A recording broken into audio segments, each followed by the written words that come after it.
And now we're going to talk to, or hear from, Florian Hanke, who's going to talk exactly about this possibility of doing something locally and how energy communities for socially sustainable and inclusive energy transitions might change the game. Florian is a PhD candidate at the European University of Viadrina, which I probably said wrong, in Germany. And as energy communities are gaining support, including as a mechanism to tackle fuel poverty or energy poverty at the local level, Florian has been interested in trying to understand how being part of an energy community might have changed people's lives, the lives of people who are in energy communities, or sorry, in energy poverty. Instead, he actually uncovered some worrisome disconnects that need to be addressed. So Florian, please go ahead. Yes, thank you. Hello, everyone. And thank you for the introduction, Marilyn. I just need to, yeah, here we go. I just wanted to put out this picture first to maybe find some common ground when it comes to understanding what are energy communities and what are they supposed to be. We see a lot of citizens coming together here, starting new renewable energy projects, investing in them, maybe setting up organizational structures to further forward and drive the energy transition in the local context. And I think that is one understanding of energy communities. But then when you look into the reality, there are so many different kinds and versions out there with very different motivations behind their activities, very different organizational and governance structures. So when I talk about energy communities, I mainly refer to the European Directive for Renewable Energy, RED II, and its understanding of energy communities, or the understanding in the European context. And I do that because this directive establishes a connection between renewable energy communities, as Marilyn just pointed out, and fighting energy poverty. And the rationale here is that energy communities somehow advance energy efficiency at home and also offer lower supply tariffs, affordable clean energy in the end. And I think what is also really important is that this directive, you have to imagine European energy policy has always very much been focused on competition and a very market logic-based policy approach when it comes to designing the energy system in Europe.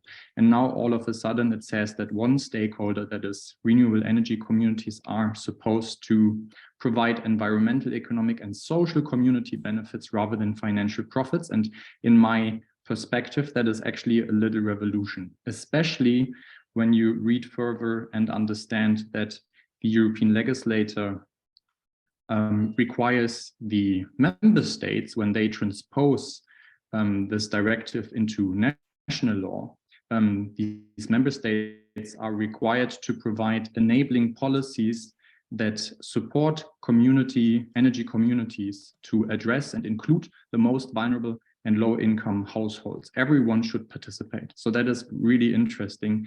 And I think this is the reason why we started to think about this issue from two sides. First of all, we wanted to understand what are households, energy poor households perspectives, not only on energy communities, but on energy transitions in general. And what do these households know about and what are they interested in when it comes to citizen participation through energy communities? And do these households actually think that such initiatives can help them in tackling energy-related challenges? And then we also wanted to talk to energy communities and find out a bit more about their perspective on energy poverty mitigation, whether they think this is something that they should get active in, and do they have knowledge in that field. So what we did is we talked to energy communities on one side and then also talked to energy poor households to understand their perspective. In Germany, well, this is because I'm based in Germany and Also, Germany has one of the highest numbers of energy communities, so a lot of potential. And yet there is not so much research about this. There's a lot of research about energy communities in Germany in general, about what they do economically, how to support them to further deploy renewable energy, etc. But this question of social inclusion is not really researched that well, and there's nothing really on energy poverty. I think I may be now, because of the energy crises that we are all experiencing at the moment, this is changing in the public media. For example, collective energy initiatives are referred to as peace energies because of different reasons. Well, coming back to our sample, in Germany, we were able to talk to 117 different energy communities, and here are just some characteristics that are interesting in the context here. Their primary purpose is really on renewable energy and the energy transition. Inclusive action is not something that they're defining as their main purpose. But they are very local. So the members that participate in these communities are usually located very close to the energy community. But that does not necessarily mean that these communities enable or address vulnerability in the communities where they operate.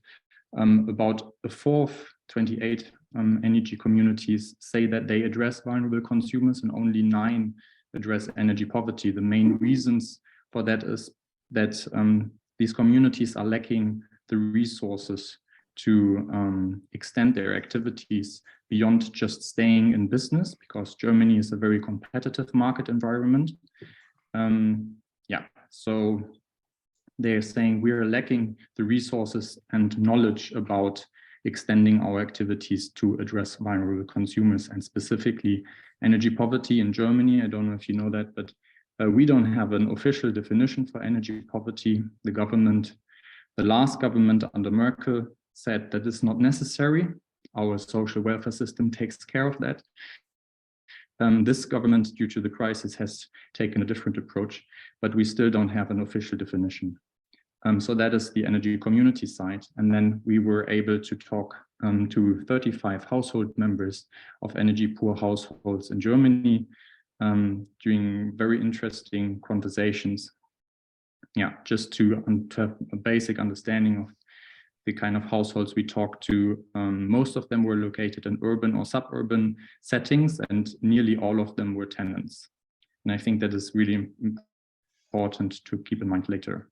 So just to maybe establish this link, the theoretical potential between energy communities and the services they offer and the needs of vulnerable households. Just 2 tables here. On the left side, energy services that are offered by the communities that we talk to, among which I highlighted that in yellow here. Electricity tariffs below market price. Very interesting for especially households struggling with high energy prices. And then also energy efficiency measures, advice, but also installation and financing. Also very interesting for these households. And then finally, discounted membership fees, because usually if you want to benefit from energy community services, in a lot of cases, you need to become member, and membership comes with a certain price. And if you have very limited financial resources, a discounted membership option, fee option is definitely interesting. So there's a lot of potential here. And then the other table on the right shows 2 different groups. Group A, energy communities that already address vulnerable households, and Group B, energy communities that do not yet address these households. But also these households offer a lot of different energy efficiency measures to both members and consumers. And they also offer affordable energy, renewable energy, both to their members and consumers. So I think this highlights the untapped potential that energy communities have. And I think that is important to keep in mind. There is this potential. But yet again, we also see that energy communities, at least in this sample in Germany, in a lot of cases, they don't really have the means, both in terms of knowledge and resources, to reach out to these groups that are often hard to reach. And I think just an anecdote, there is an energy community that said they wanted to do this, and they really quickly realized that they don't have this information, this experience also in addressing these groups. So instead of trying to do that on their own, they teamed up with a local NGO that has been working with energy poor households for a very long time, and it was a very successful campaign. So these examples exist. But now coming to, I think, a very interesting point is the perspective of energy poor households on energy transitions, because there is not so much of this kind of literature in Germany, I think, and specifically the question, what do they think about participating in energy communities and participating in the energy transition? And well, at least during our interviews, the households we talked to, they didn't know so much about energy communities. But then when I personally talk to friends or other people about energy communities, in a lot of cases, people don't really know what I'm talking about. So energy communities are still a niche phenomenon. And that kind of led us to shift a little bit the focus of our interviews towards rather understanding perspectives on energy transitions. And once we collected all the data, we were able somehow to identify different types of energy of vulnerable consumers. So on one side, we were able to distinguish between very supportive households of the energy. They are very supportive of energy transition, and then households that are rather indifferent. Media and also literature.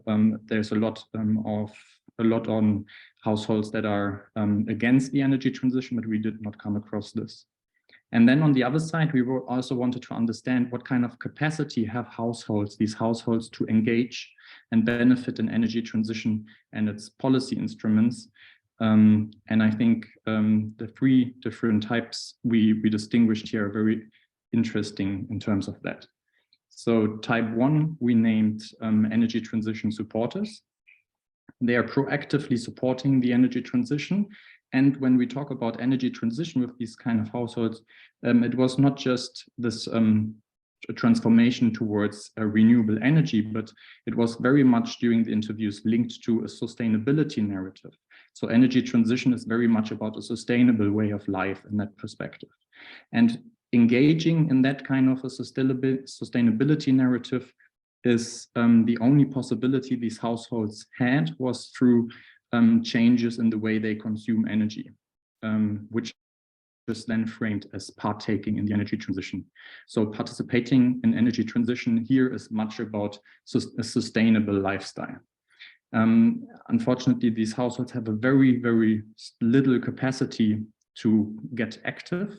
So the only thing that was mentioned was conscious energy choices, for example, affording a renewable energy tariff, which is a bit more expensive than the conventional one and much of a luxury for these households, or changing light bulbs to LED.